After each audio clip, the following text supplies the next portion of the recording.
अब पिछले समोल्लास में हमने क्या पढ़ा था? 2 पंचमहायज्ञ पढ़े थे, पहला ब्रह्मयज्ञ और दूसरा देवयज्ञ।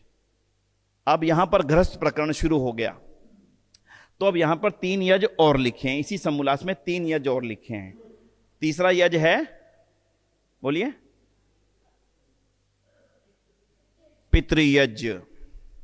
तो यहां पर पितृयज्ञ करने का तरीका और क्यों करना चाहिए इसका वर्णन है। उसके बाद में बलिवैश्व देव यज्ञ की गृहस्थी हो तो इसलिए बलिवैश्व देव करना आपकी जिम्मेदारी बन गई है, इसलिए ऋषि दयानंद ने ब्रह्मचर्य अवस्था में लिखे 2 यज्ञ और बाद के अवस्था में गृहस्थ आने के बाद में 3 और जोड़ दिए। और इसी में आता है अगला यज्ञ, अतिथि यज्ञ। ये गृहस्थ के लिए जिम्मेदारी आती, तो मैंने प्रकरण अनुसार आपको यह भी बता दिया कि इसी समोल्लास में ऋषि दयानंद ने सारे यज्ञों का वर्णन इसमें यहां पर आकर के कर दिया है। और उसके पश्चात जिस चीज पर बहुत बड़ा विवाद होता है हमारे समाज में, श्राद्ध। अब स्वामी जी श्राद्ध के बारे में लिख रहे हैं। श्राद्ध क्या है? स्वामी जी ने बड़ा स्पष्ट किया कि मृत्यु के पश्चात किया हुआ कोई भी कर्म श्राद्ध नहीं है। इसलिए अपने जीवित माता पिता, सास ससुर आदि वृद्ध जनों की श्रद्धा पूर्वक उनके जीवन की जरूरतों को पूरा करने के लिए किया गया कोई भी कर्म श्राद्ध है। और जिन कार्यों से अपने माता पिता और पितरों की तृप्ति होती हो उसका नाम तर्पण है। बताओ, कहां से निकाल करके, अंधकार से निकाल करके इतनी बड़ी रोशनी में ला करके हमें खड़ा कर दिया। आज सारे गया के अंदर लाखों करोड़ों लोग श्राद्ध के नाम पर पहुंच करके हजारों करोड़ रुपए का चढ़ावा चढ़ाते हैं। मां को पानी नहीं पिलाया और कौओं को पानी पिलाने के लिए वहां जाके खड़ा हुआ है गंगा के किनारे। इसका नाम श्राद्ध नहीं है। ऋषि दान ने गृहस्थ के कर्तव्यों में कितनी आंखें खोल खोल करके दे, ऐसे इस ग्रंथ ने दुनिया में परिवर्तन नहीं किया। आप पढ़ करके दिखा देना दुनिया को और कोई सा ग्रंथ जिनके अंदर इतनी बारीकी से इतनी छोटी से छोटी बातों को ढंग से देने का प्रयत्न किया हो। श्राद्ध और तर्पण दोनों गृहस्थ के सबसे बड़े कर्तव्य बता दिए कि अगर आपके रहते आपके माता पिता श्रद्धा से सेवा पा रहे हैं तो आपका गृहस्थ सफल है, और आपके कर्मों से आपके माता पिता की तृप्ति हो रही है तो आप तर्पण कर रहे हैं। आगे एक और बात लिखते हैं, कितनी शानदार शानदार बात लिखते हैं कि ये क्रम निरंतर, आज जो आपके माता पिता हैं कल आप किसी के माता पिता बनोगे। आपके बच्चे ने आपको सेवा करते हुए देखा था तो वो आपकी सेवा ज्यों का त्यों करता रहेगा। इसलिए ये क्रम कभी ना टूटने देना।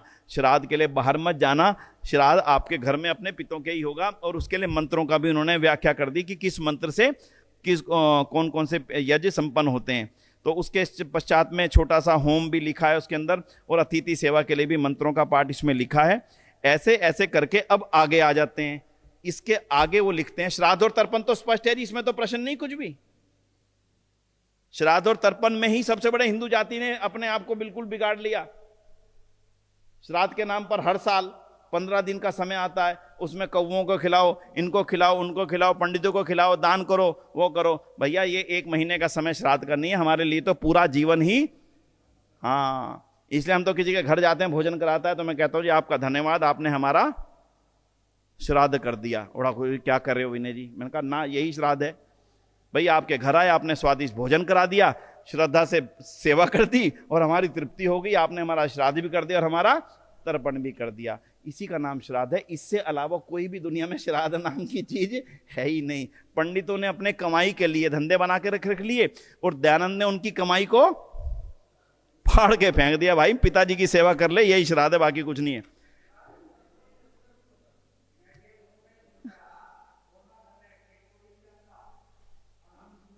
हैं? कनागत कौन आगत है, कोई नहीं जाता जो हम कह रहे हैं। मैं इतनी डिटेल में जाऊंगा तो अगले 1-2 घंटे में भी मेरा ये समोल्लास पूरा नहीं हो पाएगा। देखिए,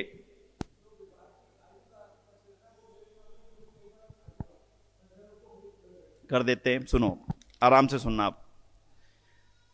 ऋषि दयानंद उस काल के बारे में लिखते हैं, उस समय के बारे में लिखते हैं जब सामान्य रूप से मनुष्य की आयु 300 वर्ष हुआ करती थी। आराम से समझ लेना। आज आपके बहन जी, आपके मन में प्रश्न था, मैं इसलिए थोड़ा सा इसको और उत्तर दे देता हूं। आयु के शादी की आयु को लेकर के। प्रश्न मैं बता देता हूं। ऋषि दान ने स्त्री और पुरुष की आयु के विषय में लिखा है विवाह कब होना उचित है। तो स्त्री की आयु के विषय में उन्होंने लिखा 16 से लेकर के 24 वर्ष पर्यंत, और पुरुष की आयु को लिखा है 24 वर्ष से लेकर के 48 वर्ष पर्यंत। श्री कृष्ण का विवाह कहते हैं 48 वर्ष की आयु में हुआ था। उन्होंने पूर्ण यानी कि जो आदर्शतम स्थिति थी उसका पूर्ण उपयोग किया। 48 वर्ष की आयु तक पूर्ण ब्रह्मचर्य रह करके तब उन्होंने विवाह किया, और विवाह के पश्चात भी ब्रह्मचर्य का जो एक नियम है उसको पालते हुए 12 वर्ष पश्चात एक संतान की उत्पत्ति की, और उसका परिणाम यह हुआ कि उनकी 84 वर्ष की आयु में और 24 वर्ष के नौजवान प्रद्युम्न के अंदर दोनों के सामने सामने देखने पे कोई अंतर महसूस नहीं होता था। आज 84 साल के किसी युवा को, वृद्ध को किसी 24 साल वाले के सामने खड़ा करके देख लो, आधा मिनट में पता लग जाएगा। क्यों? क्योंकि आयुर्वेद के अनुसार उन्होंने अपना पूर्ण किया था। तो ऋषिदान लिखते हैं स्त्री की जो विवाह योग्य आयु है वो 16 वर्ष से आरंभ होकर के 24 वर्ष तक विवाह कर देना उचित है, आदर्श है। लेकिन इसके आगे भी अगर वो पढ़ना चाहे तो मनाही नहीं लिखी इसमें कि 24 के बाद विवाह हो ही नहीं सकता, ये नहीं लिखा, ध्यान देना बंधुओं। आदर्श स्थिति बता दी, बाकी आपकी इच्छा पे छोड़ा। और पुरुष की आयु 24 वर्ष से आरंभ होकर के और 48वें वर्ष तक, ये आयुर्वेद के अनुसार से बताई, जब दोनों में सुंदर और बेहतर संतान उत्पन्न करने की क्षमता और शक्ति मौजूद रहती है। ये आयु उस आधार पर निश्चित की गई है, अपनी इच्छा से और अपने मन से नहीं की उन्होंने निश्चित। इसलिए हमारा प्रश्न अब ये आता है पैदा होकर के कि भाई साहब ये 24 और 48 वर्ष के में ये तो बहुत बड़ा अंतर हो गया, क्यों जी? यही है ना प्रश्न आपका, तो कुल मिलाकर के। हाँ, अब सुनिए, ये बहुत ज्यादा, क्योंकि ऋषिदान भी जब लिखते हैं तो वो भी सामाजिकता की दृष्टि से कुछ बातों को दबा जाते हैं। सामाजिकता की दृष्टि से, लेखन की दृष्टि से वो कुछ बातों को खोल करके नहीं बता पाते। उसके आगे वो कहते हैं बाकी स्वयं समझें। ऐसी ही स्थिति इस विषय की भी है किसी न किसी रूप में, लेकिन जो बताने वाली स्थिति है वो मैं बताता हूं। बताने वाली स्थिति यह है कि मनुष्य की आदर्श आयु 300 से 350 वर्ष तक रही है हमारे समाज में। भीष्म पितामह जब युद्ध लड़ रहे थे तब उनकी आयु लगभग 175 वर्ष थी, और 175 वर्ष की आयु में वो लड़ रहे थे, यानी उस समय वो युवा तो थे। ऐसे बूढ़े को तो कोई नहीं कहेगा जा भाई तू भी लठ मार के आ, यूं कहेंगे भाई बाबा जी आप तो घर बैठे रहो, आप जाने की स्थिति में नहीं हूं। लेकिन उस समय भीष्म पितामह युवा थे, और उनकी आयु कितनी थी? लगभग 175 वर्ष। आज के समय में आप 70 साल के आदमी को भी नहीं कह सकते बाहर जा खड़े हो जा। तो स्वामी जी की जो 48 वर्ष की आयु है, जब हम 350 वर्ष की आयु देखते हैं मनुष्य की, उस समय 48 वर्ष कुछ भी नहीं लगती। जब हम 70 वर्ष की आयु देखते हैं मनुष्य की, 70 वर्ष में जीवन पूरा होना है, 80 में तो हो ही जाता है, चलो 70 से थोड़ी बढ़ गई आज के समय में, तब लगता है कि 48 वर्ष तो बहुत ज्यादा बता दी। स्वामी जी एक आदर्श स्थिति बता रहे हैं। आज भी अगर पूर्ण ब्रह्मचर्य के अनुसार जीवन जिया जाए, और जैसा खान पान और जैसा जन्म के बाद में ऋषिदान ने वर्णन किया है और आयुर्वेद में जिस आधार पर लिखा गया है, अगर उस आधार पर जीवन जिया जाए तो 300-400 वर्ष की आयु कोई बड़ी बात नहीं है। इसलिए वैसे तो मैं इसकी थोड़ी सी और ज्यादा जानकारी करूं तो आप ये समझ लेना कि जो हमारे ग्रंथ हैं विवाह के लिए, और जितने आदर्श ग्रंथ लिखे गए हैं उनमें विवाह सबका होना लिखा भी नहीं गया। मैं इसको अनायास नहीं कह रहा हूं आपसे, सबका विवाह हो ही ये नहीं होना। विवाह किसका हो? जो बेहतर संतान देने की स्थिति में हो, जो बेहतर संतान पैदा करने की परिस्थिति में, उसका ही विवाह होना चाहिए। उसका निश्चय कैसे हो कि ये अच्छी संतान पैदा कर सकता है? उसके लिए परीक्षा थी। परीक्षा क्या थी? 21 कोस भाग करके जाना और बिना रुके वापस आ जाना। 42 किलोमीटर तक जो अनवरत भाग करके जा सकता हो और बिना रुके सांस चढ़े वापस आ सकने की क्षमता हो, उसी को विवाह की अनुमति थी कि जाओ तुम्हें विवाह की अनुमति देते हैं, जाकर के विवाह करो। ये आदर्शतम, उससे भी आगे की परिस्थितियां थी। क्यों? अगर ये कमजोर होगा क्या तो देश को संतान देगा, किस प्रकार वो संतान लंबे समय तक आयु को प्राप्त करेगी, इसलिए परीक्षाएं थी। कभी कभी मैं इसको जोड़ता हूं, हालांकि मेरा जोड़ना कितना उपयोगी है नहीं कहता। आज भी आपको पता है ना कि जो मैराथन रेस होती है कितने किलोमीटर की होती है? 42 किलोमीटर। ठीक वही है। और वो मैराथन रेस भी ये, अब ये मेरी कल्पना है, अब मैं इसको इससे नहीं जोड़ रहा हूं, इसको मेरी कल्पना मान करके सुन लीजिएगा। जो उस समय की परिस्थिति थी, वर्तमान में भी उसके कहीं ना कहीं चिन्ह चले आ रहे हैं। उस समय हर साल 2 बार ये रेस होती होगी, सबको भगाते होंगे भी भागो भाई, जो 42 किलोमीटर पूरी करके आ जाएगा उसको तो इधर कर देंगे, उनके लिए तो हम देखेंगे इसका विवाह होना चाहिए, और नहीं तो बाकी तुम व्यायाम करो, खाओ पियो और मजबूत करो शरीर को, फिर आना भाई। ये मेरी कल्पना है, मैं अभी इधर नहीं जा रहा हूं। तो कहने का अर्थ यह है कि ऋषि दान कहते हैं विवाह उन्हीं का होना चाहिए जो देश को अच्छी संतानें देने की स्थिति में हों। हम बोलिए।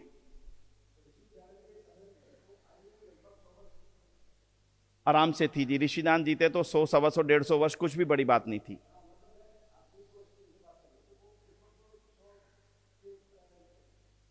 हाँ हाँ हाँ हाँ हाँ ना, देखिए ऋषिदान देश काल परिस्थिति के अनुसार नहीं लिख रहे हैं, ध्यान दीजिएगा, मैं दोबारा सुना दूं। ऋषि दयानंद देश काल और परिस्थिति के अनुसार नहीं लिख रहे हैं, वो वेदों के अनुसार जो आदर्श संसार चलना चाहिए वो उसके अनुसार लिख रहे हैं, वो उसके लिए लिख रहे हैं। वो पुनः से पुनः उसी संसार में जाना चाहते हैं जब 200-300 आयु की सृष्टि होती थी, वो उसी के अनुसार से अपनी हर बात को लिख रहे हैं, ध्यान दीजिएगा। अब तो ठीक है ना? जी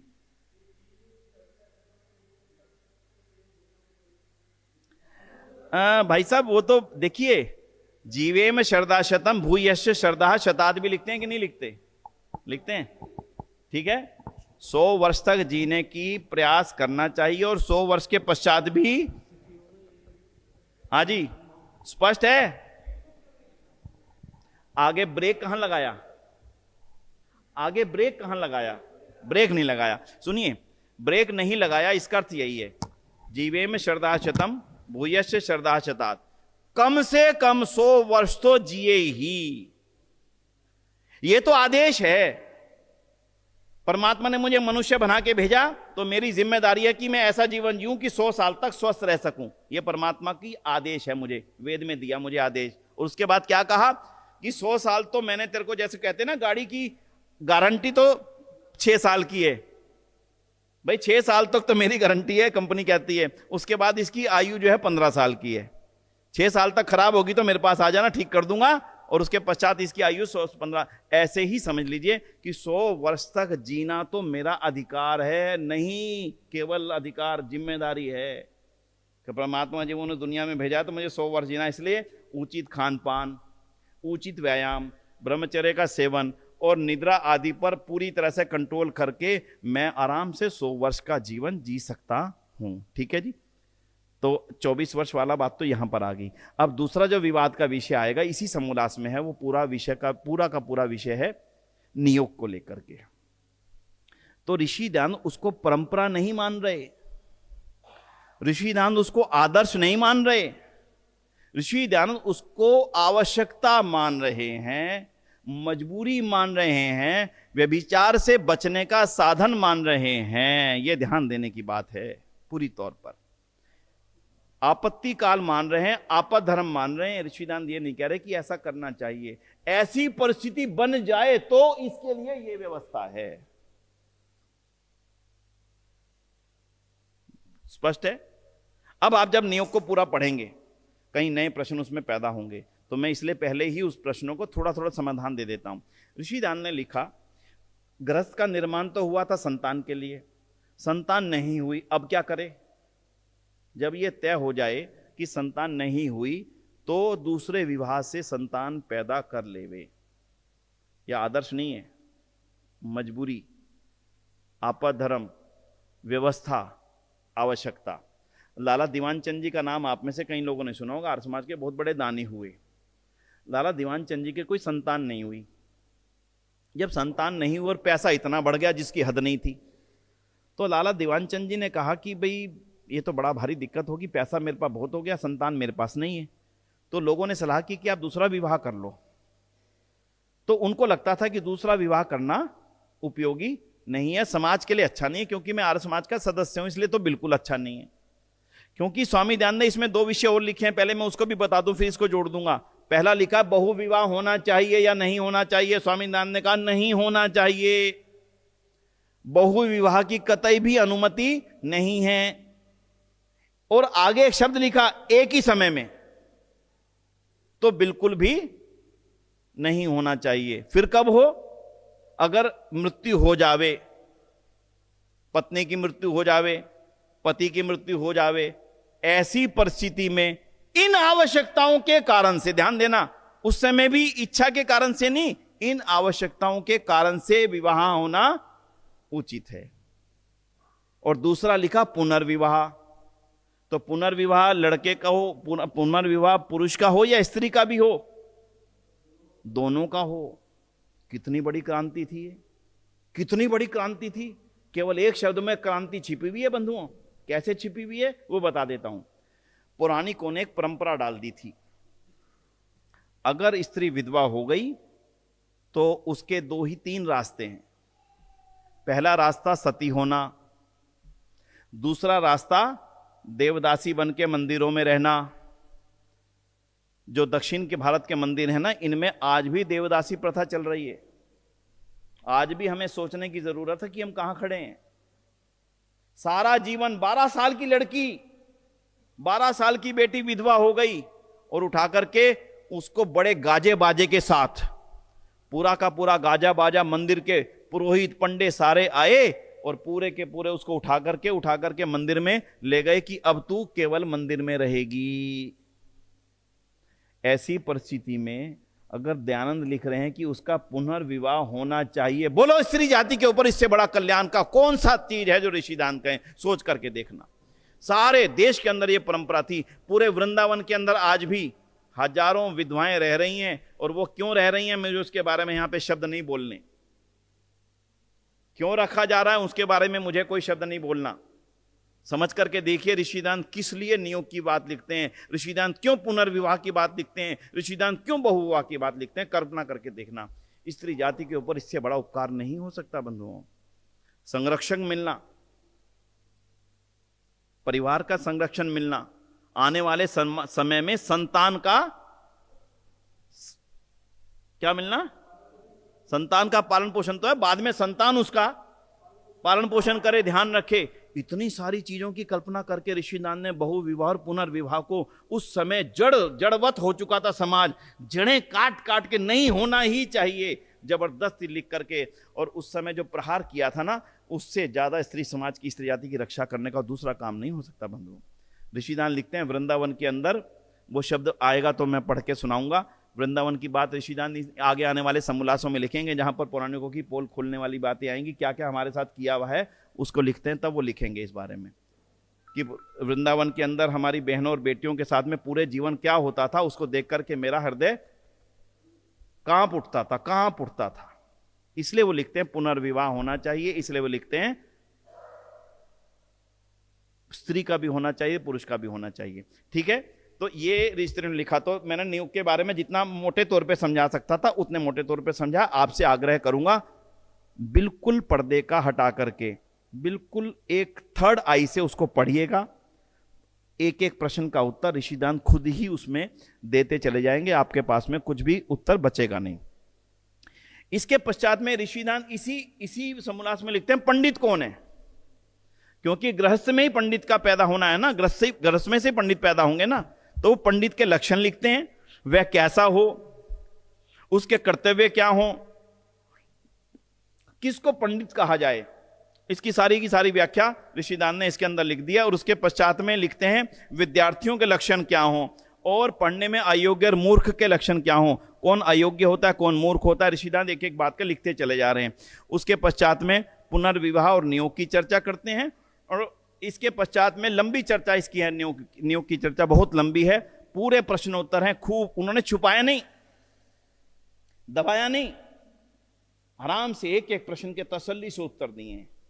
अगर ऋषिदान के मन में छोटा सा भी पाप होता तो इस विषय को छुपा जाते ना, उन्होंने समाज के हित में, वर्तमान उस समय की परिस्थिति के हित में इसके विषय में पूरा का पूरा लिखा है। इसके आगे और एक विषय लिखा है, वो लिखा है विवाह करना ही क्यों चाहिए। अब यहां पे एक और प्रश्न पैदा किया उन्होंने कि विवाह करना क्यों चाहिए, तब वो उत्तर लिखते हैं संसार का संचालन केवल गृहस्थ धर्म के ऊपर ही निर्भर है। अगर आने वाले समय में संतानें ही नहीं होंगी तो इस संसार चक्र को स्वयं ही हम समाप्त कर देंगे, और उसका आधार केवल गृहस्थ है। इसलिए विवाह करना ही चाहिए। जो विवाह के योग्यताएं वो पहले बता दी, क्या क्या योग्यताएं हो तो विवाह करे। बाद में वो लिख रहे हैं इसलिए इन योग्यताओं को प्राप्त करके फिर विवाह करना चाहिए। इसलिए उन्होंने इसमें, अब स्पष्ट तो हो रहा है जी इस विषय, इस समोल्लास में वो क्या लिख रहे हैं। हाँ जी, क्लियर हो रहा है ना। तो इसलिए अंत में वो एक बात लिखते हैं। प्रश्न आया कि स्वामी जी, गृहस्थ बड़ा है, वानप्रस्थ आश्रम बड़ा है, या ब्रह्मचर्य आश्रम बड़ा है, या संन्यास आश्रम बड़ा है। तो स्वामी जी ने बड़े निर्लेप भाव से उत्तर दिया कि गृहस्थ धर्म ही सबसे बड़ा है, क्योंकि बाकी तीनों आश्रमों का ये ही आधार है। वानप्रस्थ में व्यक्ति जाएगा गृहस्थ से निकल करके, तो वो ठीक से वानप्रस्थ का पालन करेगा, और जो संतान पैदा करेगा वही तो ब्रह्मचर्य आश्रम में जाएगी। इसलिए गृहस्थ आश्रम ही सब आश्रमों का आधार है, और यही सुख का कारण है। देखिए कितनी बड़ी बात लिख रहे हैं गृहस्थ के बारे में। कई सन्यासी बड़े बड़े कहते थे, काहे को गृहस्थी बनना, किस लिए गृहस्थी बनना, छोड़ दो सारी दुनिया, सन्यासी बन जाओ, बाबा बन जाओ, इस मोह माया से छूट जाओ। ना, ऋषिदान स्पष्ट कह रहे हैं, गृहस्थ होना ही चाहिए, आदर्श गृहस्थ होना चाहिए। इसी से ही संसार में ब्रह्मचर्य आश्रम, इसी से ही संसार में वानप्रस्थ आश्रम, और इसी से ही संसार में संन्यास आश्रम आगे बढ़ करके समाज की उन्नति का कारण बनते हैं। क्या शानदार ऋषिदान ने गृहस्थ की इतनी शानदार चर्चा की है। मैं कई बार सोचता हूँ, ऋषिदान की इतनी गहरी बातों को हमने नहीं पढ़ा। 40-40, 50-50 साल हो गए आर्य समाज में लगातार आते हुए, हम ही नहीं पढ़ पाए ऋषिदान ने सत्यार्थ प्रकाश के अंदर लिखा क्या है। इसलिए आज के इस सत्र में मेरा आपसे अनुरोध रहेगा कि जो जो आप नोट्स बना सको उसको नोट्स बनाना। बाद में कही सुनी बातें याद नहीं रह पाती हैं, 2-4 पॉइंट लिख लिया करेंगे ना। अच्छी किताबें रखो, अच्छी क्वालिटी की डायरियां खरीदो, उन डायरियों को स्वाध्याय के लिए लिख करके रखो कि ये स्वाध्याय की डायरी है। डेट लिखो, आज क्या क्या सुना उसको लिखो। एक एक 2-2 लाइन भी जब आप बाद में 10-5 साल बाद में पढ़ेंगे तब भी एकदम से याद रह जाएगी, क्योंकि सुना हुआ हमेशा मेरे मन और मस्तिष्क के अंदर स्टोर हो जाता है, भूलता नहीं है। समान वातावरण पाके दोबारा से याद आ जाएगा। इसलिए ये जो आप डायरियां रख रहे हो ना, इनसे नहीं मजे आएंगे। अगली बार जब आप स्वाध्याय शिविर में आओ, बढ़िया हाई क्वालिटी की बढ़िया से बढ़िया डायरी, अच्छे से अच्छा बैग, उसको रखो अपने हाथों से। यहां ना लिख सको, रूम में जाकर के उसको लिख लेना। तो उनके सामने प्रश्न आया, उन्होंने आर्य समाज दीवान हॉल के पदाधिकारियों को पत्र लिखा कि भाई मेरी गृहस्थी की मजबूरी हो चुकी है कि मेरे संतान नहीं है, और संतान मुझे बड़ी आवश्यक है, इसलिए मैं दूसरा विवाह करना चाहता हूं, क्योंकि दूसरा विवाह एक पत्नी के रहते धर्म अनुकूल नहीं है। इसलिए मैं आर्य समाज की सदस्यता से इस्तीफा देना चाहता हूं, ताकि कोई यह ना कहे कि आर्य समाजी व्यक्ति ने दूसरा विवाह कर लिया। बड़े भारी दानी थे। लोगों ने यह कहा कि दीवान चंद जी, आप तो संतान की इच्छा से कर रहे हैं विवाह, कोई अपने ऐशोआराम की इच्छा से तो नहीं कर रहे हैं, इसलिए आप करिए, इसमें किसी समाज के व्यक्ति को कोई भी दिक्कत नहीं होगी। तो उन्होंने फिर से पत्र लिखा कि मेरी संतान की इच्छा तो है, लेकिन मैं उस इच्छा के नाते से आर्य धर्म का अपमान मैं सुनना नहीं चाहता, इसलिए जब तक आप मेरा इस्तीफा स्वीकार नहीं करेंगे तब तक मैं दूसरा विवाह नहीं करूंगा। आप सोचना उस समय के आर्य समाजियों के अंदर के चल रहे भाव। इतने बड़े दानी कौन पूछता, कौन कहता उनको, कोई भी कहने वाला नहीं था। इतने बड़े लाखों करोड़ों उस समय देने वाले दानी को, बंधुओं, उस समय आर्य समाज दीवान हॉल ने उनका इस्तीफा स्वीकार किया। उसके पश्चात उनका दूसरा विवाह हुआ। दूसरे विवाह से 2 संतानें हुई, और दैव योग से दोनों की दोनों संतानें मृत्यु हो गई। जाते समय वो अकेले थे। 48 वर्ष की आयु में उनका निधन हो गया। उनकी दोनों धर्मपत्नियां जीवित रही। उन्होंने आर्य समाज दीवान hall, Arya Samaj Hanuman road, सतब्रह्मा school और बहुत बड़ी संस्थाएं बनाई। उनका दीवानचंद ट्रस्ट अभी भी है। मैंने केवल उदाहरण दिया कि एक स्त्री के रहते दूसरा विवाह ना करना उनकी अपनी ऋषिदान की सोच के कारण से था। मजबूरी में उन्होंने जो किया, आर्य समाज से अपने आप को अलग पृथक करके किया, ताकि आर्य समाज का जो एक छवि है वो खराब ना हो। ये उदाहरण मैंने उस समय देना था, वो अधूरा रह गया था। तो थोड़ा सा अब आगे चलते हैं जी। इसमें कोई प्रश्न? गृहस्थ आश्रम के संबंध में ऋषिदान ने जो जो बातें लिखी हैं उसके सब में कोई प्रश्न हो तो पूछें तत्काल। फिर बस इस आज के सत्र का अंतिम हम रखेंगे 5वां समोल्लास। चलते हैं। देखिए जी, अब आगे एक बात आती है, गृहस्थ आश्रम की सफलता क्या है? प्रश्न पैदा होगा ना। तो गृहस्थ आश्रम की पहली सफलता है संतानों की उन्नति। इसी में ऋषिदान एक बात लिखते हैं, वो भी साथ साथ बोल देता हूं। जब गृहस्थ हो तो धन कहां खर्च करे, ये लिखा है इसमें, प्रश्न आया इसमें। तो गृहस्थ जो धन खर्च करे बच्चों की पढ़ाई पर, बच्चों की शिक्षा दीक्षा और उनके संस्कारों पर ही खर्च करे, उनके विवाह आदि पर ना करे। यह शब्द लिखा है ऋषिदान ने। तो धन के खर्चों के लिए गृहस्थी को बांध दिया कि तुम्हें केवल इनकी शिक्षा दीक्षा और बेहतर से बेहतर बनाने पर खर्च करना चाहिए, और दान आदि देने पर जिन संस्थाओं से शिक्षा बढ़ती हो उन संस्थाओं को दान देने में और अपने संतानों की उत्तम शिक्षा देने में, ये दो ही दान की सही जगह हैं। बाकी विवाह आदि उत्सवों पे धन खर्च अधिक नहीं करना चाहिए। यह भी इसमें एक प्रकरण था। अब अगला प्रश्न जो मैंने कहा कि गृहस्थ की सफलता क्या है, यह 5वें समोल्लास का विषय है। तो 5वां समोल्लास है वानप्रस्थ और संन्यास आश्रम विधि। क्रम तो स्पष्ट हो रहा है ना जी आपको। पहले ईश्वर के बारे में बता दिया, फिर संतान की उत्पत्ति और आरंभिक संस्कार, फिर उसके विद्यालय में उसको भेज दिया, और उसके पश्चात में विवाह करने का सारा समाधान हमें दे दिया। विवाह हो गया बच्चों का, और अब मैं वानप्रस्थ में जाने की तैयारी कर रहा हूं। तो इसलिए अब कहा गृहस्थ की सफलता किस चीज में है? गृहस्थ की सफलता है संतानों के उत्तम संस्कार और मन के अंदर वानप्रस्थ आश्रम को ग्रहण करने की इच्छा पैदा होना ही गृहस्थ की सफलता है। देखो कितनी बड़ी बात है। ज्योति जी स्पष्ट है। जब गृहस्थ पूर्ण होने के पश्चात मेरी इच्छा वानप्रस्थ आश्रम में जाने की हो जाए, यह गृहस्थ की क्या है? सफलता है कि अब मेरा गृहस्थ पूर्ण हो गया। अब इसका अर्थ क्या है कि हमेशा घर गृहस्थी के झगड़ों में ना फंसे रहें। पोते हो गए, पोती हो गई, अब वो जाने, उनका काम जाने। हमेशा उन्हीं की देखरेख, उन्हीं को स्कूल ले जाना, उन्हीं को स्कूल से वापस लाना, उन्हीं की नौकरी करना ना। हाँ, अब बड़े मजे आए। ये बढ़िया बात बताई विनय जी ने। अब आया हमारे मतलब का विषय, क्योंकि हम सारे जो हैं वानप्रस्थ की आयु में बैठे हैं और फंसे पड़े हैं। क्या करें जी, ऐसा ना करें तो रोटी भी ना मिले घर में। अगर पोतों को ना लेके जाएं छोड़ने और शाम को बस से ना लेके आए तो घर में रात को गालियां मिलेंगी, रोटी नहीं मिलेंगी। बिल्कुल गलत कह रहे महाराज जी। इसको इस रूप में स्वीकार करने की बात नहीं है। समस्या क्या हुई, हमारे परिवार छोटे हो गए। एक तो बेटा है मेरा, वो बेचारा अकेला, दोनों नौकरी करते हैं, पोते अलग रह गए, तो मेरी जिम्मेदारी उन बच्चों के पोतों के प्रति बन जाती है। इस कारण से मैं उसमें उलझा हुआ हूं। तो ये गृहस्थ धर्म की सफलता नहीं है कि हमारे 1 या 2 बच्चे हों। गृहस्थ धर्म की सफलता है जो हमारे सारे रिश्ते बचे हुए। मैं खूब बोलता हूं इस बारे में। कम से कम 4 संतानें होने चाहिए घर के अंदर, और जिनमें नहीं है वो आने वाले समय में इसका भुगतान कर रहे हैं।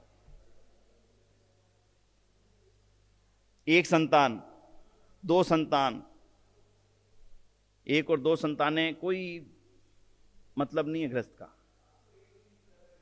आने वाले समय में दूसरी समस्या बढ़ रही है। बच्चों के पास बैठ करके मैंने माता पिता को गिड़गिड़ाते देखा है। लिटरली कह रहा हूं आपसे, मैं नाम नहीं लूंगा व्यक्तियों का, हमारे अपने निकटतम लोग हैं। विनय जी मैं क्या बताऊं, मैं तो पागल हो चुका हूं। क्या हुआ जी, 3 साल पहले शादी करी थी। जब बार बार मैं थोड़ी सी चर्चा छेड़ता हूं, वो कहते हैं नहीं जी नहीं, देखते हैं, सोचते हैं, करेंगे, अभी तो सेटल होने दो, अभी ये होने दो, होने दो। मैंने कहा जी कितनी आयु होगी? बोले 29 का लड़का था जब शादी करी थी, 32 साल उसकी उम्र हो चुकी है। अभी कह रहा जी और 2-3 साल बाद देखेंगे। और सच बताऊं विनय जी, उनके मन में इच्छा ही नहीं है संतान पैदा करने की।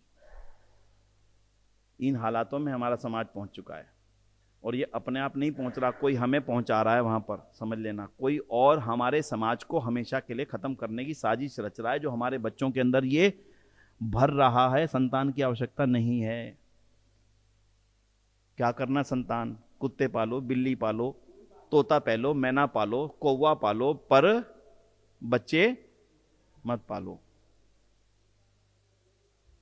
मैं कहता हूं, उन्होंने बार बार ये कहा कि भाई मैं जो खर्चा होगा मैं दूंगा, अगर दिक्कत है कोई मेडिकली समस्या है, अमेरिका जाना, कोई इलाज करवाना, 10 लाख 20 लाख 50 लाख जो लगता हो मैं दूंगा भैया, वो देख लो। बोले नहीं ऐसी कोई समस्या नहीं पिताजी, पर संतान नहीं चाहिए। बिल्कुल मेरे निकटतम लोग, कहां जाएं, कहां रोएं। इसलिए मैं तो खुलेआम कहता हूं कि अब गृहस्थियों को कुछ मजबूत निर्णय लेने चाहिए। स्पष्ट कह दो भाई, 2 संतानों में मेरी संपत्ति तेरी नहीं है, तीसरी करेगा तो ही मेरी संपत्ति आधी मिलेगी, 4 करेगा तो सारी मिलेगी।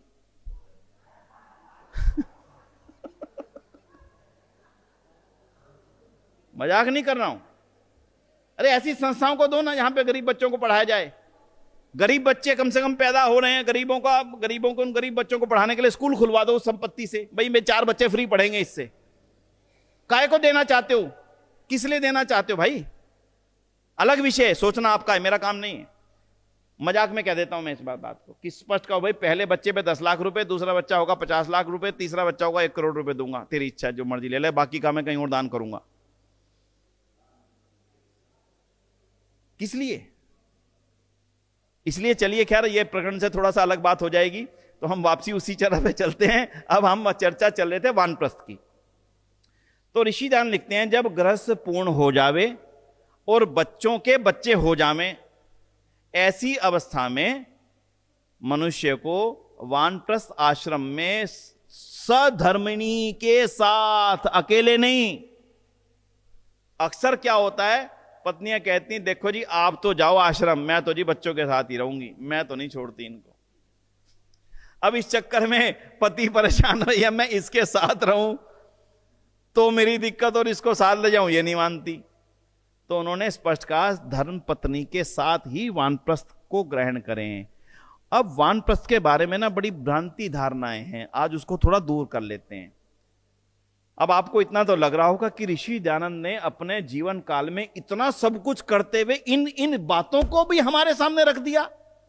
सोचो जरा, कितना काम किए, कितने शास्त्रार्थ किए, कहां कहां जाके लड़ाइयां लड़ी, ऋग्वेद आदि भाष्य भूमिका लिखी, वेदों का भाष्य किया, संस्कार विधि लिखी, व्यवहार भानु लिखी, और नाजे कितने ग्रंथों को लिखा, गुरुकुल स्थापित किए, प्रेस स्थापित की, यात्राएं करी, ना जाने कितना कुछ किया। उसके बाद भी उनको एक एक बात याद आ रही, ये होना चाहिए। मैं आदर्श समाज बनाना चाहता हूं, आदर्श मनुष्य बनाना चाहता हूं। दूसरा कोई ग्रंथ नहीं मिलेगा जो मनुष्य के निर्माण के ऊपर चर्चा करता हुआ आपको दिख जाए। एक भी ग्रंथ नहीं मिलेगा दुनिया का।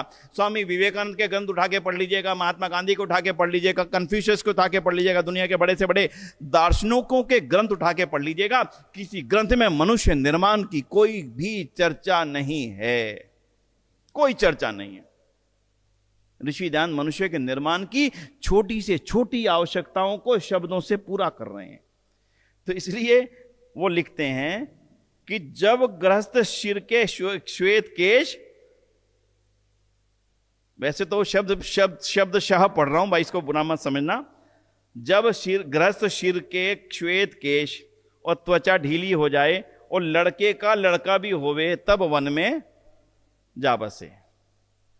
वन का अर्थ जंगल नहीं है, वन का अर्थ गृहस्थ से जिम्मेदारियों से अपने आप को विमुक्त कर लेना। इसी में आपकी बहू रानी खुश होंगी कि अब ये हमारे काम में दखल नहीं देते, इसी में उनकी खुशी है।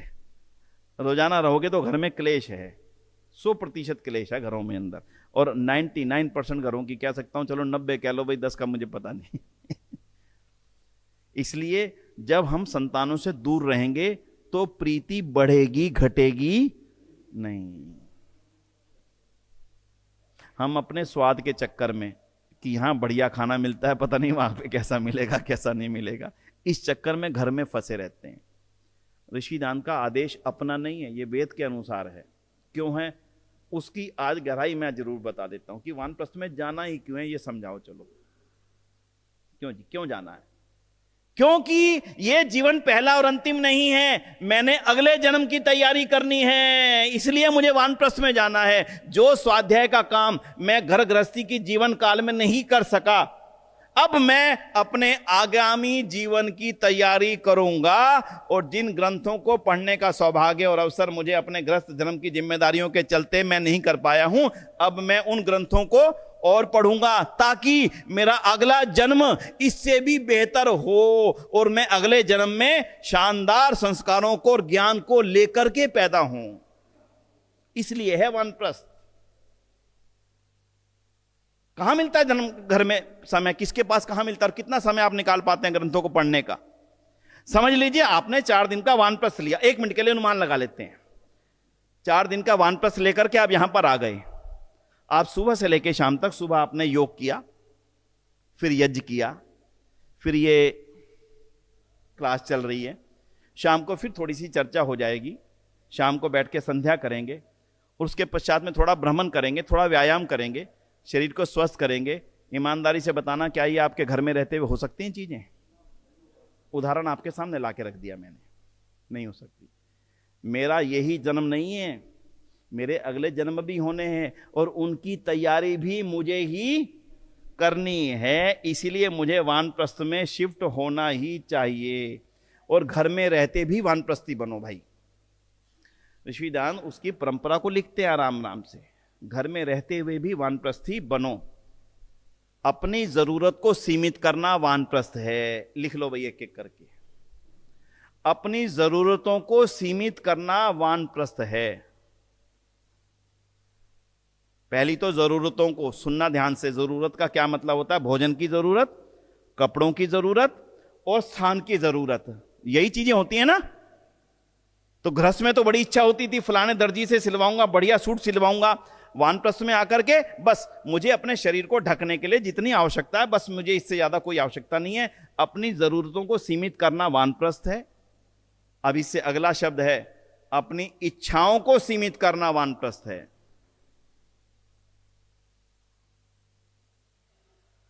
जितनी कर सको उतने अंश में आप वानप्रस्थ हो गए। और तीसरा, अपने पारिवारिक बंधु बांधवों और अपने संतानों के कार्यों में अधिक दखल ना देना ही वानप्रस्थ है। आपने उनको शिक्षा दीक्षा देनी थी, अब उनको दे दी। उसको गाड़ी चलाना सिखाना था, अब आपने उसको सिखा दिया। अब आराम से पीछे बैठो, आपका बेटा गाड़ी क्या करेगा? चलाएगा। अब बार बार उसको मत टोको, सही चला, ब्रेक मार, क्लच मत दबा, कैसे मोड़ता है मत टोको। अगर आनंद लेना चाहते हो तो चलने दो। आपने जब शिक्षा देनी थी उसको अच्छी शिक्षा दे दी। इसलिए परिवार के बच्चों के कार्यों में दखल ना देने की इच्छा रखना ही वानप्रस्थ है। 3 चीज हो गई। और अगली, जिन ग्रंथों का स्वाध्याय अब तक नहीं कर सके थे, उन ग्रंथों का स्वाध्याय करने की इच्छा पैदा करना ही वानप्रस्थ है। जिन धर्म ग्रंथों का स्वाध्याय हम नहीं कर सके थे अभी तक, अब मैं मुक्त हो गया हूं। मैंने अपने आप को व्यापार से थोड़ा दूर कर लिया है, नौकरी से मैं विमुक्त हो चुका हूं। अब मैं बच्चों के कार्यों में लगातार दखल अंदाजी ना करूं। अगर वो कोई अच्छा सोफा लाना चाहते हैं ना, लाने दे भाई, जो मर्जी ला भाई, अब तेरी इच्छा है, जो मर्जी ला, ठीक है। अगर वो अच्छा पर्दा लगाना चाहते हैं, नया पेंट कराना चाहते हैं, करने दो। इन छोटी छोटी चीजों में उलझो मत, इनसे आपकी भी शांति भंग होगी। और इसी का नाम वानप्रस्थ है। जंगल में जाने का नाम वानप्रस्थ नहीं है। माफ करना, माता पिता अभी भी दखल अंदाजी से चूकते नहीं, खुद भी दुखी होते हैं, बच्चों को दुखी करते हैं। बाद में बच्चे माता पिता को गाली देने लगते हैं, और बाद में अवसर ऐसा आ जाता है कि भैया मां को छोड़ के आ कहीं पे, अगर मेरे साथ रहना है तो। अंत में धर्मपत्नी इस मोड़ पे आ जाती है, अंत में हाथ जोड़ के कहते हैं, माता जी आपको मैं अच्छे से ओल्ड एज होम में छोड़ आता हूं, वही ठीक रहेगा, समय समय पे मिलाया करूंगा। अगर ऐसी अवस्था नहीं चाहते तो समय से पहले ही सावधान हो जाओ और बच्चों के मामलों में दखल देना, सलाह मांगने पर बिल्कुल दो। और मैं विश्वास से कहता हूं कि जब आप अपने आप को सीमित कर लोगे, बच्चे और निकट आकर के आपसे सलाह लेना चाहेंगे। और जब बात बात पे आप सलाह दोगे अंत में आपका सम्मान कम होता जाएगा। जो इस बात को ऋषिदान की कही गई बातों को समझ लेता है वो बच्चों को भी सुखी रखता है और खुद को भी सुखी रखता है। भैया इसी का नाम वानप्रस्थ है। वानप्रस्थ घर छोड़ना नहीं है, घर से निकल करके दूर जंगल में जाना नहीं है। हां, और अंतिम चीज, 4 चीजें लिखवाई थी जी, 5वीं और लिख लो, वो अंतिम है।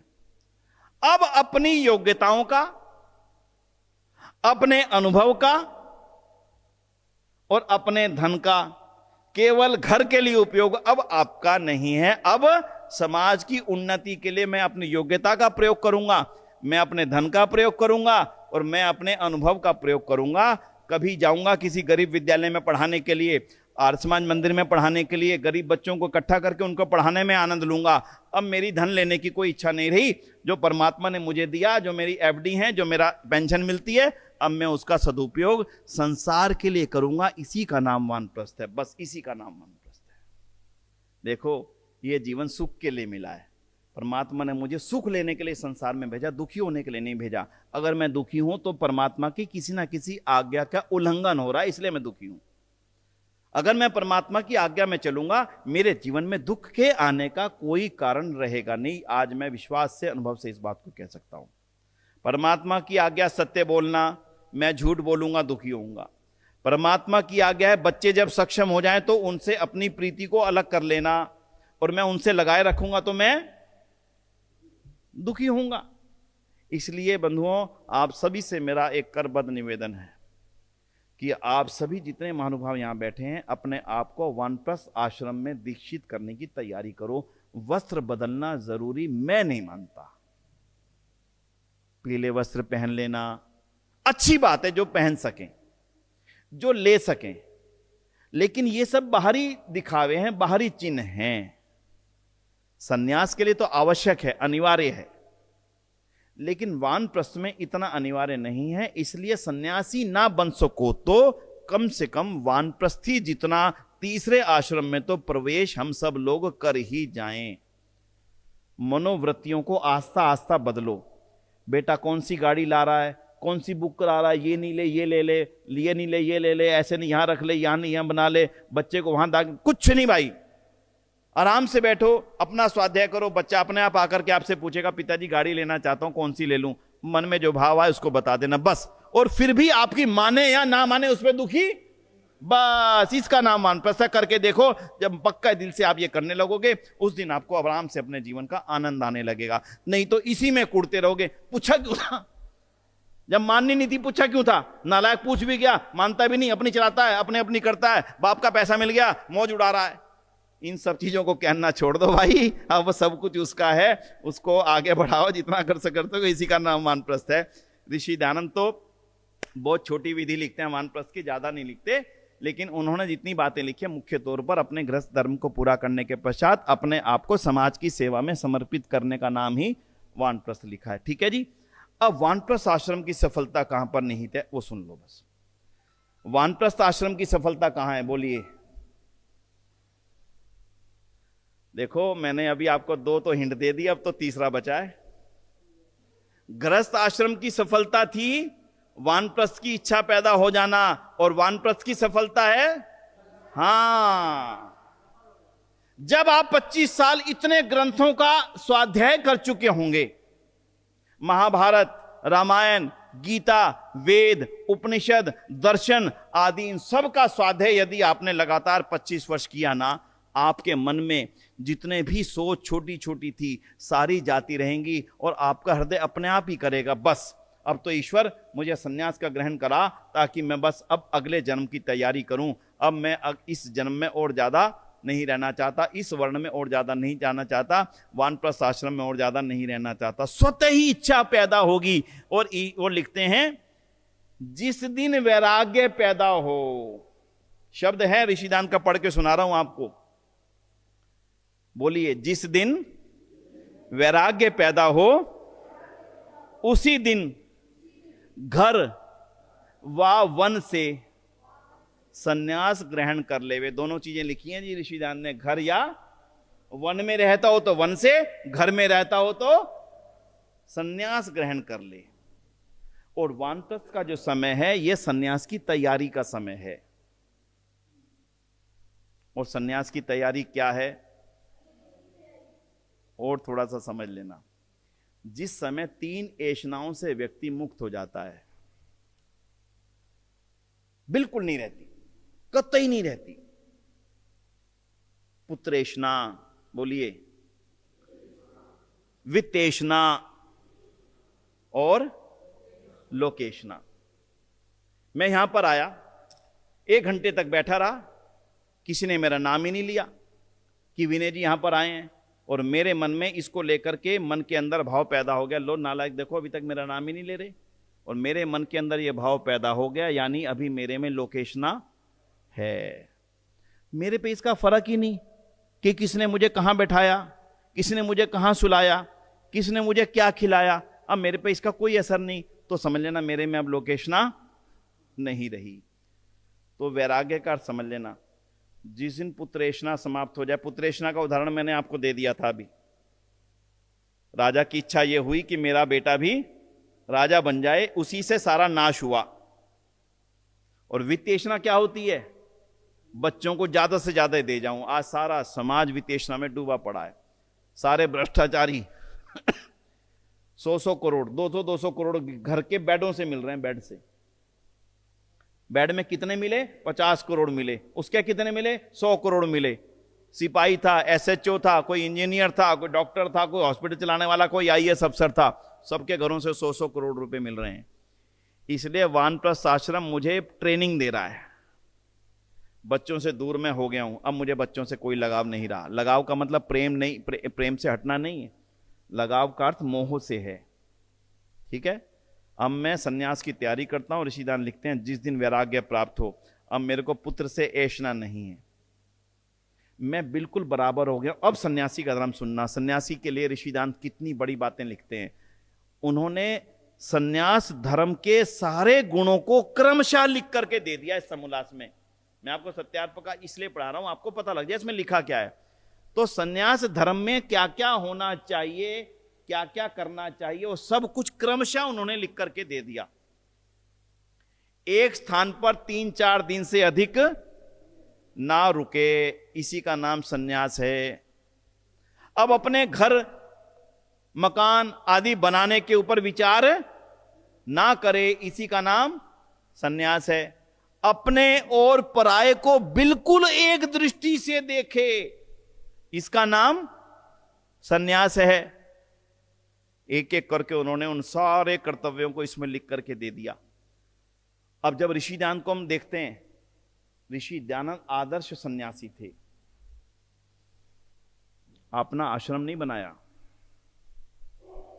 माफ करना, आज के समय में सन्यासी होते ही पर्ची लेकर के खड़े हो जाते, मैं एक आश्रम बना रहा हूं जी, मैंने जमीन खरीदी है जी, मुझे भवन बनाना है जी। चाहते तो ऋषि दयानंद का आश्रम ऐसे ऐसे आश्रमों से 100 गुना बड़ा बन सकता था। बड़े बड़े राजा हजारों एकड़ जमीन देने के लिए तैयार थे, पर ऋषि दयानंद ने कहा मेरा ये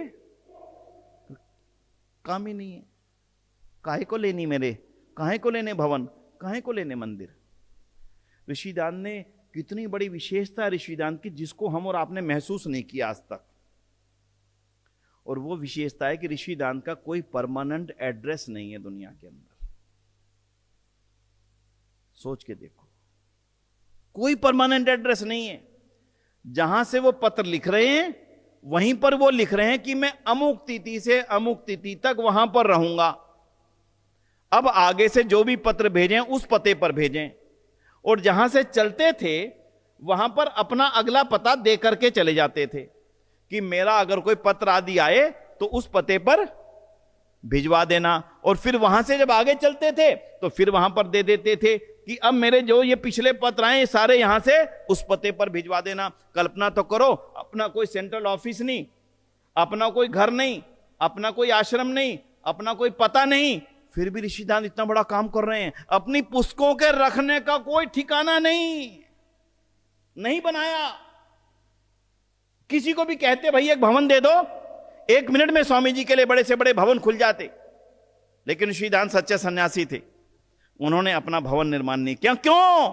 क्योंकि वो ये कहते अगर मैं भी इन भवन निर्माण के चक्कर में पड़ गया तो मेरा मूल संन्यास धर्म है, मैं उससे पतित हो जाऊंगा। एक बार की बड़ी हास्य की बात है, उन्होंने प्रेस खोल ली। अब प्रेस खोल तो ली, उसको चलाने वाला कोई मिला नहीं ढंग का व्यक्ति। वो चाहते थे मेरी पुस्तकें इसमें छपें, लोगों तक पहुंचें किसी भी तरह से। अब उनको लगा कि अब कोई नहीं संभालता तो कुछ दिन मुझे इसको चलाना पड़ेगा, नहीं तो ये चल नहीं पाएगी और ये धर्म का काम रह जाएगा। तब वो एक व्यक्ति को पत्र लिखते हैं। क्या शानदार शब्द लिखते हैं। वो लिखते हैं, आज हम पतित हो गए कि मैं तो सन्यासी हूं और मैं वानप्रस्थ आश्रम से भी नीचे वाले गृहस्थ आश्रम वाले काम में मुझे काम करना पड़ रहा है। यानी सन्यास आश्रम से नीचे वानप्रस्थ और वानप्रस्थ से नीचे गृहस्थ आकर के मुझे ये संभालना पड़ रहा है। ये फैक्ट, ये जो प्रेस आदि का काम, आज हम पतित हो गए। दुख से लिख रहे हैं। तो सन्यासी का आदर्श रूप हमें देखने को अगर मिलता है तो केवल और केवल दयानंद में मिलता है बंधुओं। किसी और में वो लक्षण आज तक तो मुझे और दिखे नहीं। ना स्थान से प्यार, ना परिवार से प्यार। आपको मालूम है ऋषि दयानंद दोबारा कभी अपने घर की तरफ नहीं गए।